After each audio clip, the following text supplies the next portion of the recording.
हाँ जी, नमस्कार। मेरा नाम है सुरेंद्र कुमार और आप देख रहे हैं आओ बात करें। दोस्तों, आज का हमारा विषय है मदरसों के ऊपर जो सर्वे चल रहा है यूपी सरकार ने जिसके ऑर्डर पास किए हैं, और मदरसों के ऊपर जो सर्वे शुरू हुआ है उससे मौलानाओं में, मुफ्तियों में, मुस्लिम नेताओं में एक खलबली सी मची हुई है, एक बिलबिलाहट सी है। आज का हमारा विषय मदरसों के ऊपर जो सर्वे हो रहे हैं उसी के ऊपर, उसी से संबंधित है। साथियों, जैसे जैसे सर्वे होते जा रहे हैं वैसे वैसे मौलानाओं की खींच, मौलानाओं की छटपटाहट, मुफ्तियों की बौखलाहट, मुस्लिम नेताओं की खींच सामने आती जा रही। दोस्तों, सर्वे एक ऐसी चीज़ है, एक ऐसी प्रक्रिया है जिससे होकर गुजरने पर किसी भी प्रक्रिया को, किसी भी कार्य प्रणाली को, किसी भी संस्था को एक अच्छी दिशा प्राप्त होती है, एक अच्छी रेटिंग प्राप्त होती है, एक अच्छी कुशलता उसको प्राप्त होती है। लेकिन उसी सर्वे का ये लोग विरोध कर रहे हैं। विरोध क्यों कर रहे हैं ये वो अच्छी तरह से जानते हैं और सरकार भी अच्छी तरह से जानती है। लेकिन हमें समझना होगा कि ये विरोध क्यों किया जा रहा है, इसके पीछे क्या कारण है, क्या रहस्य है कि ये सब कुछ करना चाहते हैं लेकिन सर्वे नहीं करवाना चाहते। सर्वे एक ऐसी प्रक्रिया होती है जिससे कि किसी भी संस्था का, किसी भी स्थान का, किसी भी कार्य का पूरा ब्यौरा सर्वे करने वालों को प्राप्त हो जाता है। अब चूंकि मदरसों में धार्मिक पढ़ाई होती है, उनके कहने के हिसाब से इस्लामिक पढ़ाई होती है, दीनी तालीम दी जाती है, तो उसका सर्वे ये लोग नहीं करवाना चाहते हैं। इसका निष्पक्ष रूप से देखा जाए तो कारण एक ही है। यदि कोई व्यक्ति अपने घर में तलाशी लेने का विरोध करता है तो इसका सीधा सीधा अर्थ ये निकाला जाना चाहिए कि उसके घर में अवश्य ही कोई ऐसा आपत्तिजनक सामान है, आपत्तिजनक सामग्री है जिसका समाज को पता चलना उसके लिए बहुत ही हानिकारक होगा, देश को पता चलना उसके लिए बहुत हानिकारक होगा, सरकारों को पता चलना उसके लिए हानिकारक होगा। सीधा सीधा अर्थ ये निकाला जाना चाहिए। जिस प्रकार हम लोग कहीं जाते हैं और साथ में कोई यात्री के बैग में चोरी हो जाती है या किसी का पर्स चुरा लिया जाता है, तो सुरक्षा मानकों के आधार पर बस में या ट्रेन में तलाशी ली जाती है। अब जिसने चोरी नहीं की है वह व्यक्ति तलाशी देने में बिल्कुल भी नहीं झिझकता, आराम से उसकी पूर्ण सहमति के साथ उसकी तलाशी ले ली जाती है। लेकिन तलाशी देने से वही व्यक्ति झिझकता है जिस व्यक्ति ने चोरी की हो या जिसके पास आपत्तिजनक सामग्री हो, जो पब्लिक डोमेन में नहीं आने देना चाहता हो, सरकार की नज़रों में नहीं आने देना चाहता हो, देश की नज़रों में नहीं आने देना चाहता हो। ऐसा व्यक्ति ही तलाशी से डरता है। यही हाल है इनकम टैक्स डिपार्टमेंट की। जब रेड पड़ती है तो जो लोग बहानेबाजियां करते हैं, सरकारों को कोसते हैं, दूसरी पार्टियों के विपक्षी नेताओं को कोसते हैं, सरकार में बैठे हुए नेताओं को कोसते हैं और कहते हैं कि ये बदले की राजनीति की जा रही है, तो मेरा उन लोगों से यही कहना है कि ऐसा बदला आप भी लेना तब जब आप सत्ता में आ जाएं। उस बदले के माध्यम से कम ये तो होगा कि देश का पैसा, गरीब का पैसा, जनता का पैसा जो आपके जैसे महान गरीबों के मसीहाओं ने दबा के रखा हुआ है, वो उस रेट के माध्यम से किसी न किसी रूप में सरकार को, देश को, गरीब जनता को फिर से प्राप्त होगा। यही हाल होता है साथियों। जब कोई ईडी से छापा पड़ता है उद्योगपतियों के ऊपर, राज्य सरकार के मंत्रियों के ऊपर या बड़े नेताओं के ऊपर, तो वे भी बिलबिलाते हुए यही कहते हैं कि हमारे ऊपर बदले की कार्यवाही की जा रही है, हम लोगों की आवाज़ दबाई जा रही है, हम लोगों को सत्ता के द्वारा कुचला जा रहा है। तो यही बात उन पे भी लागू होती है कि जब आप सत्ता में आएंगे तो जो अभी वर्तमान में सत्ताधारी दल है, जो वर्तमान में सत्ताधारी नेता हैं, इन्होंने जो आपके साथ अत्याचार किए हैं ईडी के माध्यम से, इनकम टैक्स ऑफिसर्स के माध्यम से और भी विभिन्न प्रकार से कानून के माध्यम से आपके ऊपर जो तकलीफ़ें इन्होंने भेजी हैं, तो आप इनका पूरी तरह से बदला ले सकते हैं। ये जनता के हित में है, ये देश के हित में है।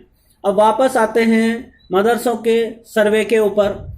तो जो मदरसों का सर्वे है उसका विरोध वही करेंगे जिनके यहाँ आपत्तिजनक गैर कानूनी फंड्स आते हैं, गैर कानूनी पढ़ाइयाँ होती हैं, गैर कानूनी कृत्य किए जाते हैं, गैर कानूनी कार्य किए जाते हैं। ऐसी संस्थाएं जो रजिस्टर्ड नहीं हैं, सरकार की नज़रों में नहीं हैं, उनका सरकार के सामने आना बहुत ही आवश्यक हो जाता है। क्योंकि हम लोग पिछले कुछ दिनों से देख रहे हैं कि देश में कितनी अस्थिरता है, कितनी अशांति है, कितना तनाव है। ज़रा सी बातों पर बवाल हो जाता है, ज़रा सी बातों पर लोग रास्ते रोक कर बैठ जाते हैं, ज़रा सी बातों पर बाज़ारों में आग लगा दी जाती है, गाड़ियाँ जला दी जाती हैं, सेना के ऊपर, पुलिस के ऊपर, प्रशासनिक महकमे के ऊपर पथराव किए जाते हैं। तो इन सभी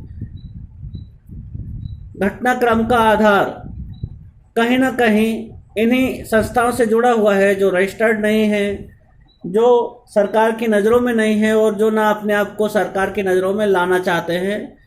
तो वे ही लोग, मदरसों का सर्वे जो हो रहा है उसका विरोध भी वही लोग कर रहे हैं, जिसमें हमारा कर्तव्य बन जाता है कि हम पूरी तरह से दृढ़ता के साथ, जो निष्पक्ष समाज है वह सरकार के साथ खड़ा रहे, वह संस्थाओं के साथ खड़ा रहे, वह सर्वे टीम के साथ में खड़ा रहे, और जो भी खुलासे होते हैं वह सर्वे टीम पूरी ईमानदारी के साथ सरकार में सबमिट करे और सरकार देश हित का ध्यान रखकर उन खुलासों के ऊपर कार्यवाही करे।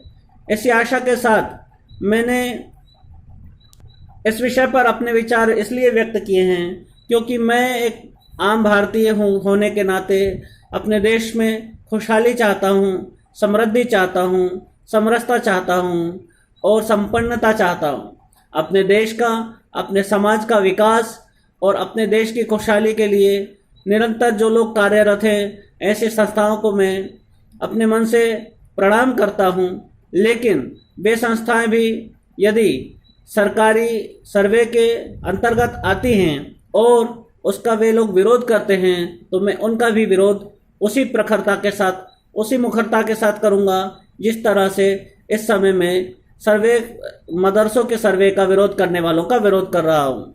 साथियों, आपने देखा होगा कि पिछले कुछ समय से हिजाब के ऊपर कितना बवाल काटा गया, ज्ञानवापी के सर्वे के ऊपर विरोध में कितना बवाल काटा गया, और भी जो ईश निंदा के घटनाएं हमारे देश में हुई हैं अलग अलग जगह पर, उससे हमारे देश में कितनी सार्वजनिक संपत्तियों को नुकसान पहुंचाया गया, कितनी सामाजिक क्षति हुई है, कितनी हमारी देश विदेश में हमारे देश की छवि को नुकसान पहुंचा है। इससे हम लोगों को इस बात का अंदाज़ा हो गया होगा कि हम लोग किस मोड़ पर खड़े हुए हैं, हमारे देश की दिशा क्या है, पूरे सारी दुनिया किस दिशा में जा रही है और हम लोग किस दिशा में चल रहे हैं। आज हमें आत्मचिंतन करना होगा, आत्मनिरीक्षण करना होगा और भविष्य के लिए तैयार करना होगा स्वयं को, अपने देश को, अपनी संस्थाओं को, अपने नागरिकों को। भविष्य हमारा सबका भविष्य, हमारे देश का भविष्य, हमारी दुनिया का भविष्य इसी बात पर निर्भर करता है कि हमारा समाज कितना जागृत है, कितना जागरूक है और कितने अपने हित में सोचकर आगे कार्य करने वाला है।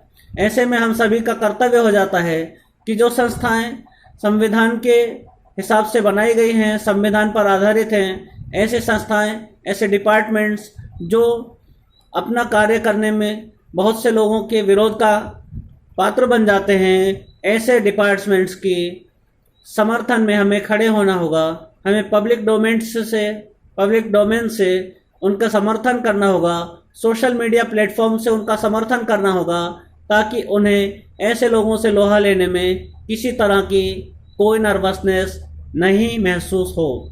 इसी आशा के साथ कि ये मौलाना, ये मुस्लिम नेता, ये मदरसा कमेटियाँ और जो भी संस्थाएं जो इन सर्वेयों का विरोध कर रही हैं, ये सभी को भगवान सद्बुद्धि देगा। साथ ही साथ मेरा जो वीडियो देख रहे हैं उन लोगों से मैं एक ही अपील करना चाहूँगा कि कुछ भी हो, अपनी सरकार के साथ जो आपने चुनी है उसके साथ आपको पूरी मजबूती के साथ खड़े होना होगा। ये समय चल रहा है कठिन फैसले लेने का।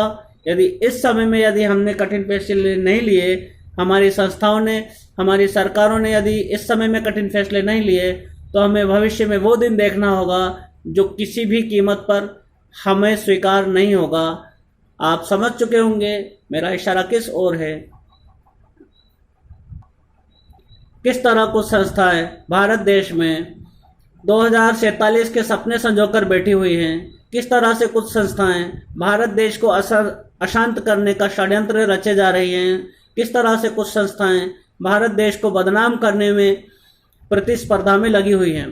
तो हमें इन सभी का सिर कुचलना होगा, सभी को समाप्त करना होगा, और उसके लिए हमें आवश्यकता होगी मजबूत राजनीतिक नेतृत्व की, मजबूत सिस्टम की, मजबूत ब्यूरोक्रेसी की और मजबूत मतदाताओं की। जो मतदाता 5 साल में एक बार वोट देकर और 4-5 साल के लिए वापस अपने घरों में बैठ जाते हैं, उन्हें जागरूक होना होगा। उन्हें अपनी सरकार, अपने सिस्टम, अपने डिपार्टमेंट्स के साथ खड़े होना होगा। उन्हें मोरल सपोर्ट देना होगा यदि हमें भविष्य में एक सुखद भारत को देखना है। तो इस आशा के साथ विदा चाहता हूँ। जय हिंद।